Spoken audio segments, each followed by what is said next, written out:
शुभांशु, नमस्कार।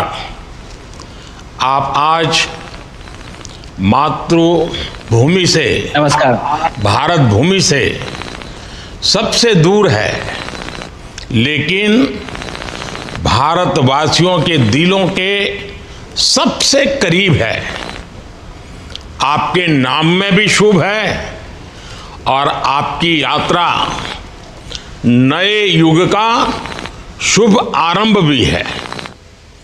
इस समय बात हम दोनों कर रहे हैं, लेकिन मेरे साथ 140 करोड़ भारतवासियों की भावनाएं भी हैं। मेरी आवाज में सभी भारतीयों का उत्साह और उमंग शामिल है। अंतरिक्ष में भारत का परचम लहराने के लिए मैं आपको हार्दिक बधाई और शुभकामनाएं देता हूं। मैं ज्यादा समय नहीं ले रहा हूं, तो सबसे पहले तो ये बताइए, वहां सब कुशल मंगल है? आपकी तबीयत ठीक है? जी प्रधानमंत्री जी, बहुत बहुत धन्यवाद आपकी विशेष का और 140 करोड़ मेरे देशवासियों की विशेष का। मैं यहाँ बिल्कुल ठीक हूँ, सुरक्षित हूँ। आप सबके आशीर्वाद और प्यार की वजह से बहुत अच्छा लग रहा है। बहुत नया एक्सपीरियंस है ये, और कहीं ना कहीं बहुत सारी चीज़ें ऐसी हो रही हैं जो दर्शाती हैं कि मैं और मेरे जैसे बहुत सारे लोग हमारे देश में और हमारा भारत किस दिशा में जा रहा है। ये जो मेरी यात्रा है, ये पृथ्वी से ऑर्बिट की 400 किलोमीटर तक की जो छोटी सी यात्रा है, ये सिर्फ मेरी नहीं है। मुझे लगता है कहीं ना कहीं हमारे देश की भी यात्रा है। बिकॉज जब मैं छोटा था, मैं कभी सोच नहीं पाया कि मैं एस्ट्रोनॉट बन सकता हूँ, लेकिन मुझे लगता है आपके नेतृत्व में आज का भारत ये मौका देता है और उन सपनों को साकार करने का भी मौका देता है। तो ये बहुत बड़ी उपलब्धि है मेरे लिए, और मैं बहुत गर्व फील कर रहा हूँ कि मैं यहाँ पे अपने देश का प्रतिनिधित्व कर पा रहा हूँ। धन्यवाद प्रधानमंत्री। शुभ। आप दूर अंतरिक्ष में है, जहां ग्रेविटी ना के बराबर है, पर हर भारतीय देख रहा है कि आप कितने डाउन टू अर्थ है। आप जो गाजर का हलवा ले गए हैं, क्या उससे अपने साथियों को खिलाया? जी प्रधानमंत्री जी, ये कुछ चीज़ें मैं अपने देश की खाने की लेके आया था, जैसे गाजर का हलवा, मूंग दाल का हलवा और आमरस। और मैं चाहता था कि ये बाकी भी जो मेरे साथी हैं, बाकी देशों से जो आए हैं, वो भी इसका स्वाद लें और चखें। जो भारत का जो रिच कुलिनरी हमारा जो हेरिटेज है, उसका एक्सपीरियंस लें। तो हम सभी ने बैठ के इसका स्वाद लिया साथ में, और सबको बहुत पसंद आया। कुछ लोग हैं कि कब वो नीचे आएंगे और हमारे देश आए और इनका स्वाद ले सके हमारे साथ। शुभ। परिक्रमा करना भारत की सदियों पुरानी परंपरा है। आपको तो पृथ्वी माता की परिक्रमा का सौभाग्य मिला है। अभी आप पृथ्वी के किस भाग के ऊपर से गुजर रहे होंगे? जी प्रधानमंत्री जी, इस समय तो मेरे पास ये इंफॉर्मेशन उपलब्ध नहीं है, लेकिन थोड़ी देर पहले मैं खिड़की से, विंडो से बाहर देख रहा था, तो हम लोग हवाई के ऊपर से गुजर रहे थे। अच्छा। और हम दिन में 16 बार परिक्रमा करते हैं। 16 सूर्योदय और 16 संन्यास, सनराइज और सनसेट हम देखते हैं ऑर्बिट से। और बहुत ही अचंभित कर देने वाला ये पूरा प्रोसेस है। इस परिक्रमा में, इस तेज गति में, हम इस समय करीब 28,000 किलोमीटर प्रति घंटे की रफ्तार से चल रहे हैं आपसे बात करते वक्त। और ये गति पता नहीं चलती क्योंकि हम तो अंदर हैं, लेकिन कहीं ना कहीं ये गति जरूर दिखाती है कि हमारा देश कितनी गति से आगे बढ़ रहा है इस समय, कि हम यहाँ पहुंचे हैं और अब यहाँ से और आगे जाना है। अच्छा शुभ, अंतरिक्ष की विशालता देखकर सबसे पहला विचार क्या आया आपको? प्रधानमंत्री जी, सच में बोलो तो जब पहली बार हम लोग ऑर्बिट में पहुंचे, अंतरिक्ष में पहुंचे, तो पहला जो व्यू था वो पृथ्वी का था। और पृथ्वी को बाहर से देख के जो पहला जो पहला ख्याल और पहला जो थॉट मन में आया वो ये था कि पृथ्वी बिल्कुल एक दिखती है, मतलब बाहर से कोई सीमा रेखा नहीं दिखाई देती, कोई बॉर्डर नहीं दिखाई देता।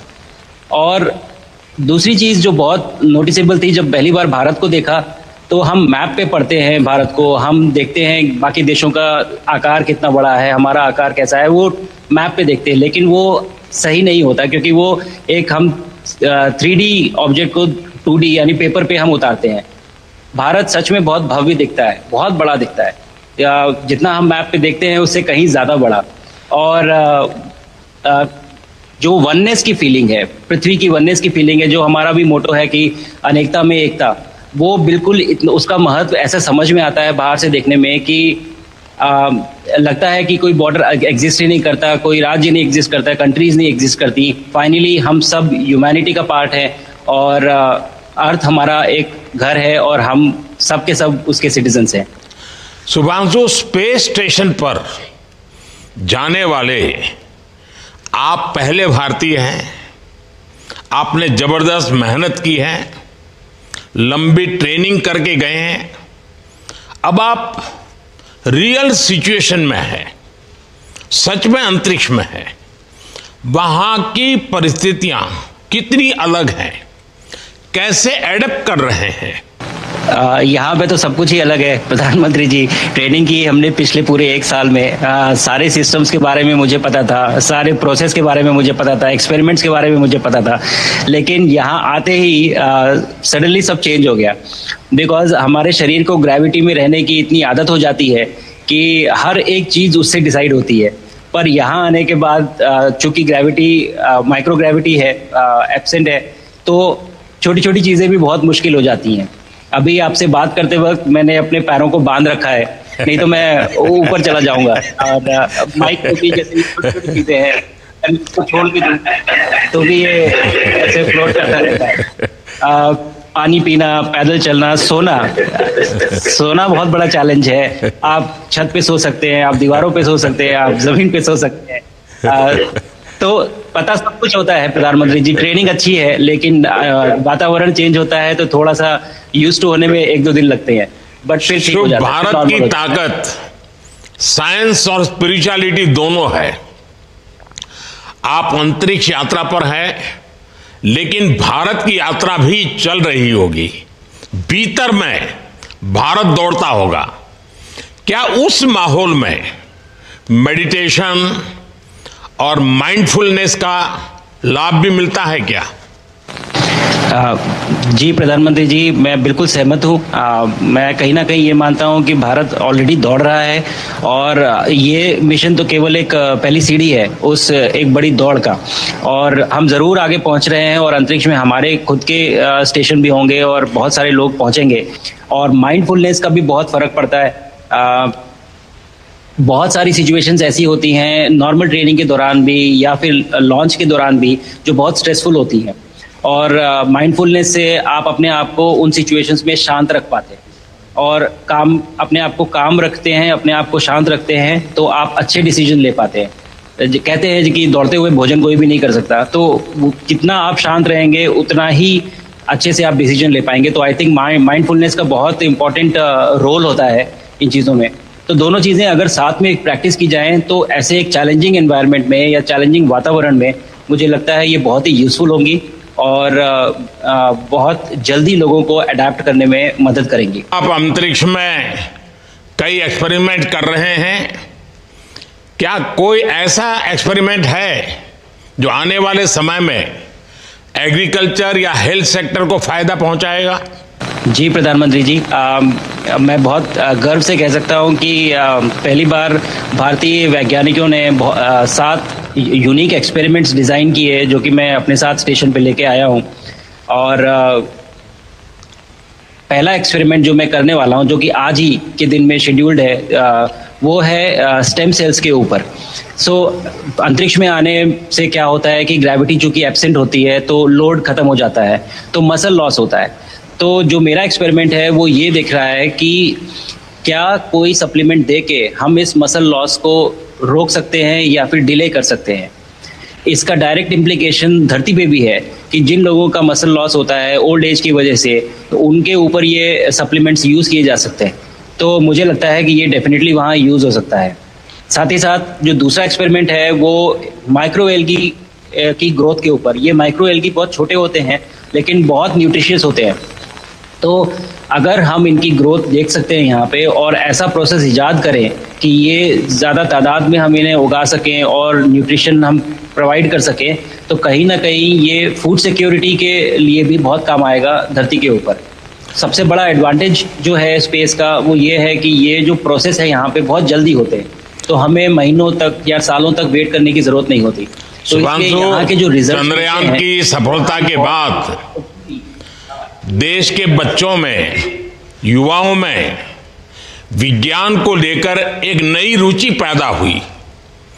अंतरिक्ष को एक्सप्लोर करने का जज्बा बढ़ा। अब आपकी ये ऐतिहासिक यात्रा उस संकल्प को और मजबूती दे रही है। आज बच्चे सिर्फ आसमान नहीं देखते हैं, वे यह सोचते हैं मैं भी वहां पहुंच सकता हूं। यही सोच, यही भावना हमारे भविष्य के स्पेस मिशंस की असली बुनियाद है। आप भारत की युवा पीढ़ी को क्या मैसेज देंगे? प्रधानमंत्री जी, अगर मैं अपने युवाओं पीढ़ी को आज कोई मैसेज देना चाहूँगा तो पहले ये बताऊँगा कि भारत जिस दिशा में जा रहा है, हमने बहुत बोल्ड और बहुत ऊंचे सपने देखे हैं और उन सपनों को पूरा करने के लिए हमें आप सबकी ज़रूरत है। तो उस ज़रूरत को पूरा करने के लिए मैं ये कहूँगा कि सक्सेस का कोई एक रास्ता नहीं होता कि आप कभी कोई एक रास्ता लेता है, कोई दूसरा रास्ता लेता है, लेकिन एक चीज़ जो हर रास्ते में कॉमन होती है वो ये होती है कि आप कभी कोशिश मत छोड़िए, नेवर स्टॉप ट्राइंग। अगर आपने ये मूल मंत्र अपना लिया कि आप किसी भी रास्ते पे हो, कहीं पे भी हो, लेकिन आप कभी गिव अप नहीं करेंगे, तो सक्सेस चाहे आ जाए या कल आए पर आएगी जरूर। मुझे पक्का विश्वास है कि आपकी ये बातें देना है तो मैं देश के युवाओं को बहुत ही अच्छी लगेगी। और आप तो मुझे भली भांति जानते हैं, जब भी किसी से बात होती है तो मैं होमवर्क जरूर देता हूं। हमें मिशन गगनयान को आगे बढ़ाना है, हमें अपना खुद का स्पेस स्टेशन बनाना है और चंद्रमा पर भारतीय एस्ट्रोनॉट की लैंडिंग भी करानी है। इन सारे मिशंस में आपके अनुभव बहुत काम आने वाले हैं। मुझे विश्वास है आप वहां अपने अनुभवों को जरूर रिकॉर्ड कर रहे होंगे। जी प्रधानमंत्री जी, बिल्कुल। ये पूरा मिशन की ट्रेनिंग लेने के दौरान और एक्सपीरियंस करने के दौरान जो मुझे लेसन्स मिले हैं, जो मुझे सीख मिली है, वो सब एक स्पॉन्ज की तरह मैं एब्जॉर्ब कर रहा हूँ और मुझे यकीन है कि ये सारी चीज़ें बहुत वैल्यूएबल प्रूव होंगी, बहुत इम्पॉर्टेंट होंगी हमारे लिए जब मैं वापस आऊँगा और हम इन्हें इफ़ेक्टिवली अपने मिशंस में इनके लेसन्स अप्लाई कर सकेंगे और जल्दी से जल्दी उन्हें पूरा कर सकेंगे। बिकॉज मेरे साथी जो मेरे साथ आए थे, कहीं ना कहीं उन्होंने भी मुझसे पूछा कि हम कब गगनयान पे जा सकते हैं, जो सुन के मुझे बहुत अच्छा लगा और मैंने बोला कि जल्दी ही। तो मुझे लगता है कि ये सपना बहुत जल्दी पूरा होगा और मेरी जो सीख मुझे यहाँ मिल रही है वो मैं वापस आके उसको अपने मिशन में पूरी तरह से 100% अप्लाई करके और उनको जल्दी से जल्दी पूरा करने की कोशिश करेंगे। शुभांशु, मुझे पक्का विश्वास है कि आपका ये संदेश एक प्रेरणा देगा। और जब हम आपके जाने से पहले मिले थे, आपका परिवारजन के भी दर्शन करने का अवसर मिला था और मैं देख रहा हूं कि आपके परिवारजन भी सभी उतने ही भावुक है, उत्साह से भरे हुए हैं। शुभांशु, आज मुझे आपसे बात करके बहुत आनंद आया। मैं जानता हूं आपके जिम में बहुत काम है और 28,000 किलोमीटर की स्पीड से काम कर रहे हैं आपको, तो मैं ज़्यादा समय आपका नहीं लूँगा। आज मैं विश्वास से कह सकता हूं कि ये भारत के गगनयान मिशन की सफलता का पहला अध्याय है। आपकी यह ऐतिहासिक यात्रा सिर्फ अंतरिक्ष तक सीमित नहीं है, यह हमारी विकसित भारत की यात्रा को तेज गति और नई मजबूती देगी। भारत दुनिया के लिए स्पेस की नई संभावनाओं के द्वार खोलने जा रहा है। अब भारत सिर्फ उड़ान नहीं भरेगा, भविष्य में नई उड़ानों के लिए मंच तैयार करेगा। मैं चाहता हूं, कुछ और भी सुनने की इच्छा है आपके मन में, क्योंकि मैं सवाल नहीं पूछना चाहता, आपके मन में जो भाव है अगर वो आप प्रकट करेंगे, देशवासी सुनेंगे, देश की युवा पीढ़ी सुनेगी, तो मैं भी खुद बहुत आतुर हूं कुछ और बातें आपसे सुनने के लिए। धन्यवाद प्रधानमंत्री जी। यहाँ ये पूरी जर्नी जो है, ये अंतरिक्ष तक आने की और यहाँ ट्रेनिंग की और यहाँ तक पहुँचने की, इसमें बहुत कुछ सीखा है प्रधानमंत्री जी मैंने। लेकिन यहाँ पहुँचने के बाद मुझे पर्सनल एकम्प्लिशमेंट तो एक है ही, लेकिन कहीं ना कहीं मुझे ये लगता है कि ये हमारे देश के लिए एक बहुत बड़ा कलेक्टिव अचीवमेंट है। और मैं हर एक बच्चे को जो ये देख रहा है, हर एक युवा को जो ये देख रहा है, एक मैसेज देना चाहता हूँ, और वो ये है कि अगर आप कोशिश करते हैं और आप अपना भविष्य बनाते हैं अच्छे से, तो आपका भविष्य अच्छा बनेगा और हमारे देश का भविष्य अच्छा बनेगा। और केवल एक बात अपने मन में रखिए, that sky is never the limit, ना आपके लिए, ना मेरे लिए और ना भारत के लिए। और ये बात हमेशा अगर आपने मन में रखी तो आप आगे बढ़ेंगे, आप अपना भविष्य उजागर करेंगे और आप हमारे देश का भविष्य उजागर करेंगे। और बस मेरा यही मैसेज है प्रधानमंत्री जी। और मैं बहुत ही भावुक और बहुत ही खुश हूँ कि मुझे मौका मिला आज आपसे बात करने का और आपके थ्रू 140 करोड़ देशवासियों से बात करने का। जो ये देख पा रहे हैं, ये जो तिरंगा आप मेरे पीछे देख रहे हैं, ये यहाँ नहीं था। आज कल के पहले जब मैं यहाँ पे आया हूँ तब हमने ये यहाँ पे पहली बार लगाया है। तो ये बहुत भावुक करता है मुझे और बहुत अच्छा लगता है देख के कि भारत आज इंटरनेशनल स्पेस स्टेशन पहुँच चुका है। शुभांशु, मैं आपको और आपके सभी साथियों को आपके मिशन की सफलता के लिए बहुत बहुत शुभकामनाएं देता हूं। शुभांशु, हम सबको आपकी वापसी का इंतजार है। अपना ध्यान रखिए, मां भारती का सम्मान बढ़ाते रहिए। अनेक अनेक शुभकामनाएं, 140 करोड़ देशवासियों की शुभकामनाएं, और आपको इस कठोर परिश्रम करके इस ऊंचाई तक पहुंचने के लिए बहुत बहुत धन्यवाद देता हूं। भारत माता की जय। धन्यवाद प्रधानमंत्री जी, धन्यवाद। और सारे 140 करोड़ देशवासियों को धन्यवाद। और स्पेस से सबके लिए भारत माता की जय।